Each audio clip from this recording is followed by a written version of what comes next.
जगत माटी का ढेला रे, जगत माटी का ढेला रे, कौन नचैया नाच नचाए, रचे हैं खेला रे। यार जादूगर कहाँ तेरा घर, यार जादूगर कहाँ तेरा घर। आप सभी का फिर से स्वागत है एक और नई कहानी में, यार जादूगर। यह पुस्तक हिंदी के प्रसिद्ध लेखक नीलोत्पल मृणाल द्वारा लिखित है। तो चलिए शुरू करते हैं इस कहानी को।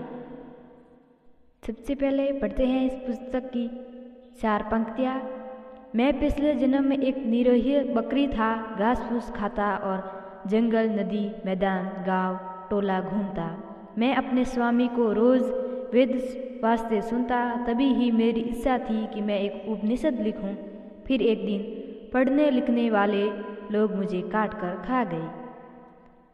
अब शुरू करते हैं इस पुस्तक का मुख्य भाग 1। भेलवा पहाड़ी की तलछट से बस थोड़ी दूर हटकर मैदान में बसा एक मझोला सा गांव दामू सिंघा। यहाँ से मात्र 2-3 किलोमीटर दूर निकलते ही मिलता था एक पुल। उस करीब करीब झूल सूखे संकरे पुल को टपते ही एकदम उत्तर में शुरू हो जाता बांसों का जंगल। पुल के नीचे से बहती नौरंगी नदी, जिसका किनारा जंगल के एक किनारे से मिलते हुए निकलता।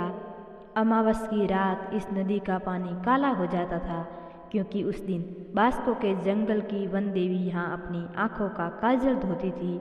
और पूर्णिमा के दिन यही नदी लाल रंग की हो जाती थी, क्योंकि उस दिन वन देवी अपने महावर लगे दोनों पांव नदी में डाल यहाँ से सामने भेलवा पहाड़ी के ऊपर आकर अटक जाने वाले चंद्रमा को निहारती थी।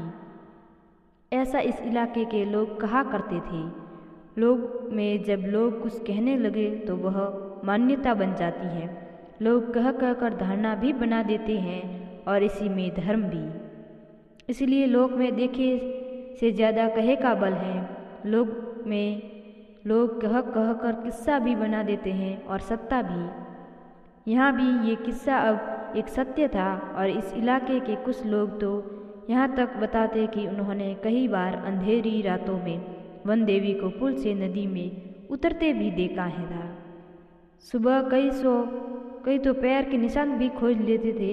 बहुत गौर से देखने पर वो लकड़बग्घों के पैर के चिन्ह लगते थे, पर वो माना जाता वन देवी का ही पदचिन्ह। सदियों की जमी मान्यताओं को 2 आँखों का देखा भला क्या खारिज कर पाता। बांसों के जंगल की सघनता विपुल थी।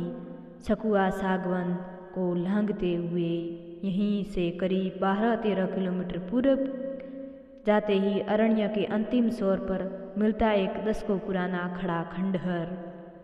स्थानीय लोग इसे डैनियल का टीला कहते। लोग बताते थे कि इसे किसी जमाने में एक अंग्रेज अफसर डैनियल लॉरेंस ने बनवाया था। उस समय ये अनाज की कोठी हुआ करती थी, और डैनियल खुद यहाँ रहा भी करता था।